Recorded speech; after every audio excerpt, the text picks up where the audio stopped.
Hey family, welcome back to my channel. ఇట్లా మీ honey కింద ఎలా ఉన్నారు? సో ఈరోజు మేమైతే చపాతీ బెల్లం లడ్డు అయితే చేసేసుకున్నాము. సో మీకు ఇది తెలిస్తే నాకైతే కమెంట్ సెక్షన్లో కమెంట్ చేసేయండి. ఇన్ కేస్ తెలియకుంటే వన్స్ ఒకసారి ట్రై చేయండి, మీరు మళ్ళీ మళ్ళీ తింటారు. ఈ టేస్ట్ అసలు మర్చిపోరు.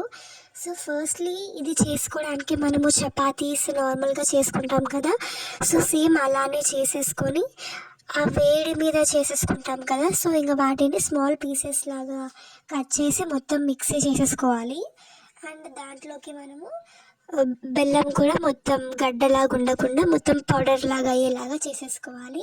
ఇప్పుడు దాంట్లో మనము ఒక గిన్నెలోకి వేసేసుకొని మొత్తం డ్రై ఫ్రూట్స్, కొబ్బరి పొడి, పలుకులు, ఇలాచీ పౌడర్ ఇవన్నీ వేసేసుకొని బాగా చూపిస్తున్న విధానంలో బాగా కలుపుకోవాలి.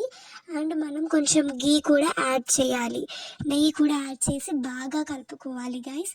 ఇంకా కలుపుకొని మనం నెయ్యి పూస్తే అది కొంచెం లడ్డూస్ లాగా మనం ఫామ్ చేయొచ్చు కదా. సో మనం కొంచెం కొంచెం నెయ్యి ఎక్స్ట్రా యాడ్ చేస్తూ మనము లడ్డూస్ లాగా అయితే ఫామ్ చేసుకోవాలి. ఇది తింటే హెల్త్కి చాలా మంచిది గైస్.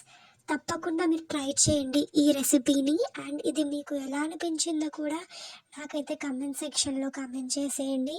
నేనైతే తిని బాగా అయితే ఎంజాయ్ చేశాను. సో మరిన్ని వీడియోస్ కోసం సబ్స్క్రైబ్ చేసుకోండి. Thank you.